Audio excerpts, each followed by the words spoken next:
জিওগ্রাফিতে গ্র্যাজুয়েশনে বা অনার্সে একটা কোশ্চেন খুব আসে, সেটা হচ্ছে how to calculate alpha indices from transport network. আগে বলে দিই, ট্রান্সপোর্ট নেটওয়ার্কে আলফা ইন্ডিসেস বলতে বোঝায় যে ট্রান্সপোর্ট নেটওয়ার্কে কতটা কানেক্টিভিটি আছে। আলফা ইন্ডিসেস যত বেশি হাই হবে, কানেক্টিভিটিও তত বেশি গুড হবে, তত ভালো হবে। এখানে করা হয়েছে চারটে ডায়াগ্রাম দেওয়া আছে। চারটে ডায়াগ্রাম দেওয়া আছে 1, 2, 3, 4। এটা 1 নাম্বার ডায়াগ্রাম, এটা 2, এটা 3 আর এটা 4।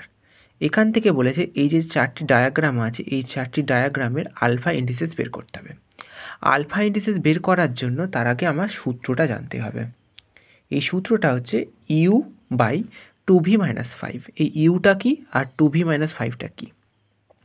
ইউ সমান ই মাইনাস ভি প্লাস 1। ই সমান এজ মানে ধার। এই যে ডায়াগ্রামটা আছে, ডায়াগ্রামে কটি ধার আছে? 1, 2, 3টে। এই ডায়াগ্রামে 1, 2, 3, 4টে। এই ডায়াগ্রামে 1, 2, 3, 4, 5টা। আবার এই ডায়াগ্রামে 1, 2, 3, 4, 5টা, 6টা। ভার্টিসেস মানে হচ্ছে প্রান্তবিন্দু। 1, 2, 3, 4। এই ডায়াগ্রামে 4টে। এই ডায়াগ্রামে 1, 2, 3, 4। এই ডায়াগ্রামে 1, 2, 3, 4। এই ডায়াগ্রামে 1, 2, 3, 4। ঠিক আছে, 4টে ভার্টিসেস আছে। এবার আমি যদি এর যে ডায়াগ্রামটা আছে তার যদি আলফা ইন্ডিসেস বের করি, সেটা হবে E minus V plus 1 by 2v-5।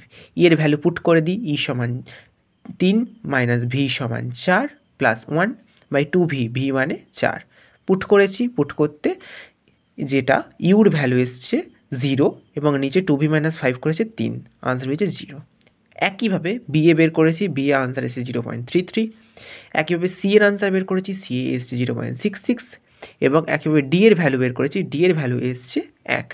এর থেকে বোঝা যায় সবথেকে বেশি কানেক্টিভিটি ভালো হচ্ছে ডি এতে, এবং সবথেকে কম লো কানেক্টিভিটি দেখা যায় সেটা হচ্ছে এ এতে।